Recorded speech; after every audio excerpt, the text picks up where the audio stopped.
Di era 90-an dan 2000-an awal, hampir semua produsen motor berlomba-lomba mengembangkan inovasi mereka. Dan tujuannya adalah untuk menjadi yang terdepan dalam hal inovasi.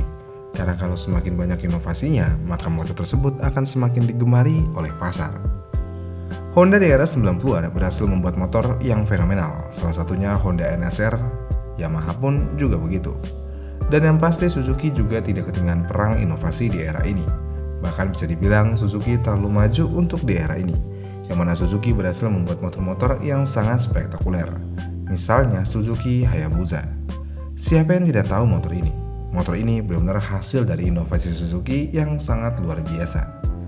Dengan bentuk yang sangat unik dan performa yang buas, ini menjadikan Hayabusa motor paling liar pada era 90-an akhir dan 2000-an awal. Kemudian selain inovasinya di motor besar, Suzuki juga bisa dibilang memiliki inovasi yang cukup fenomenal juga di motor kecilnya. Satria 2 tak segala versi, Satria F, Suzuki RGR, Suzuki Shogun, dan lainnya. Itu adalah bukti kalau Suzuki memiliki segudang inovasi. Bahkan Honda dan Yamaha ketika di era 2000-an awal seperti ketinggalan zaman jika dibandingkan dengan Suzuki. Namun ketika kita melihat saat ini, semua berbanding terbalik. Motor Suzuki seperti stuck teknologi.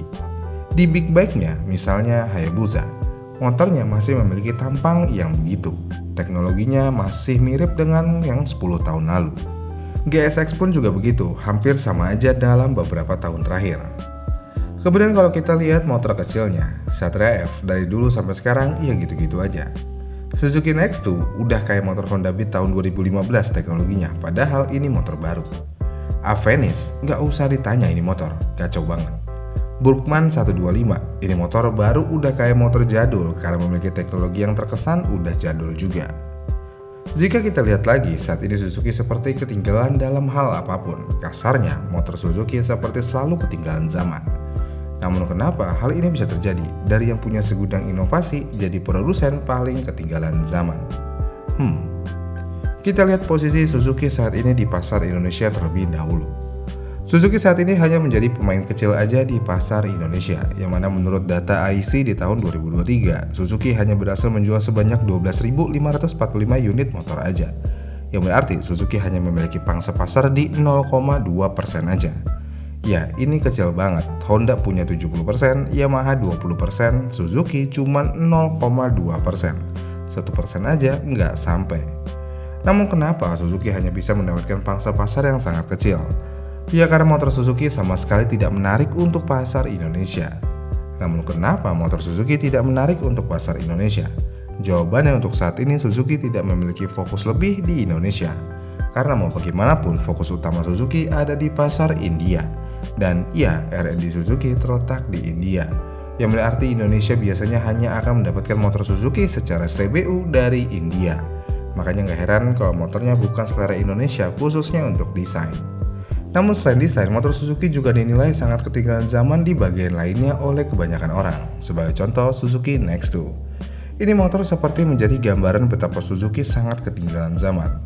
Lihat aja speedometernya. Untuk versi terbarunya masih menggunakan full analog. Bensinnya analog, speedometernya ya analog. Cuman ada check engine doang. Sisanya benar-benar jadul banget. Padahal motor entry level sekarang minimal udah ada bagian digitalnya di speedometer. Contohnya Yamaha Gear Ultima. Speedometernya bahkan udah sangat modern. Bahkan Honda Beat yang gak ada inovasinya sama sekali udah digital, walaupun untuk di bagian bensinnya doang. Tapi ini lebih baik daripada Next2. Kemudian selain speedometernya, mesinnya juga masih pakai mesin yang udah ketinggalan zaman, yang mana masih menggunakan mesin 2 katup SOHC yang sangat sederhana. Walaupun udah full injection, tapi ya tetap aja mesinnya terlalu sederhana bahkan untuk kelas entry level. Terus kalau ngomongin teknologi, ya kalian tahu sendirilah, Honda punya ISP Plus, Yamaha punya VVA, Suzuki cuman full injection. Dan full injection ini adalah teknologi yang selalu digembar-gemborkan pada tahun 2010-an dulu. Dan saat ini udah gak ada lagi yang bilang kalau motornya full injection. Ya pasti ngomongnya udah ISP atau VVA. Dah itu aja. Karena hampir semua motor saat ini ya pasti full injection. Jadi ya dengan beberapa contoh aja Suzuki benar-benar ketinggalan zaman banget. Namun kenapa hal ini bisa terjadi? Sebenarnya hal ini bisa terjadi karena beberapa hal. Yang pertama tentu aja Suzuki tidak memiliki uang yang banyak untuk melakukan inovasi. Ya karena mau bagaimanapun untuk melakukan inovasi dibutuhkan R&D dan R&D sangat mahal. Dan jika kita lihat kondisi Suzuki di dunia ini pun, kondisinya juga bisa dibilang kurang baik. Yang mana pada kuartal pertama tahun 2025, Suzuki hanya mencatatkan penjualan di 507.510 unit untuk penjualan di dunia. Dan angka ini relatif kecil jika dibandingkan dengan Yamaha yang ada di sekitar 1,15 juta unit dan Honda yang ada di 4,9 juta unit. Dengan kondisi ini, tentu aja uang Suzuki hanya akan difokuskan untuk bertahan hidup dan menjadi modal lagi untuk menjalankan perusahaannya. Kemudian karena kondisinya seperti ini, Suzuki akan selalu bermain seperti ini untuk di era ini. Karena kalau kita lihat lagi, Suzuki selalu bermain harga yang lebih murah di setiap lini motornya. Dan ini termasuk motor kecil dan motor besarnya. Kita ambil contoh Suzuki Hayabusa. Saat ini motor ini dijual di harga sekitar 399 jutaan aja. Dan ini adalah harga yang bisa dibilang cukup terjangkau jika kita ingin bandingkan dengan motor dari Honda dan Yamaha. Misalnya Yamaha R1M yang harganya ada di sekitar 600 juta lebih. Kemudian ada juga CBR Fireblade yang harganya kurang lebih sama dengan Yamaha R1M. Apalagi kalau kita melihat harga Suzuki GSX 1000 yang cuma kurang dari 300 juta rupiah. Ya, motor Suzuki akan selalu terjangkau. Kenapa bisa terjangkau? Ya balik lagi, jawabannya karena teknologi yang digunakan kurang lebih sama dengan 10 tahun yang lalu. Bahkan di motor kecilnya pun ya kurang lebih sama. Lihat aja nih sekali lagi Suzuki Next-2, semua terkesan jadul. Namun yang menarik dari Next-2 di sini adalah Suzuki berani menjual dengan harga yang kompetitif. Tapi walaupun hal tersebut menarik, muncul sebuah pertanyaan. Apa yang dipikirin Suzuki Indonesia menjual motor begini dengan harga yang kompetitif? Karena kita semua udah tahu, hasil akhirnya adalah motor ini nggak akan laku. Kenapa nggak laku? Ya karena dinilai nggak ada nilai jualnya sama sekali.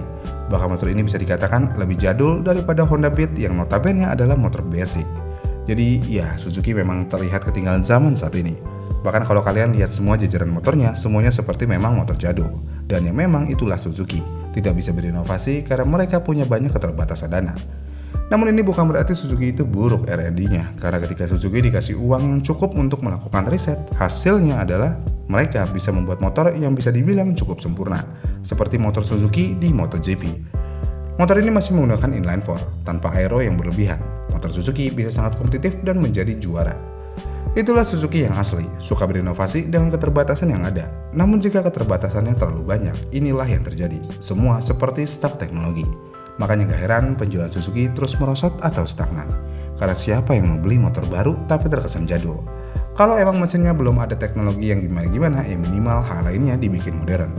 Pokoknya indikatornya adalah kalau mau kompetitif jangan membuat motor yang lebih buruk daripada Honda Beat. Jika motor tersebut lebih tertinggal daripada Honda Beat, tentu aja motor tersebut tidak akan ada nilai jualnya sama sekali. Iya kan? Gimana menurut kalian? Komen di kolom komentar di bawah ya, dan sampai jumpa di video selanjutnya.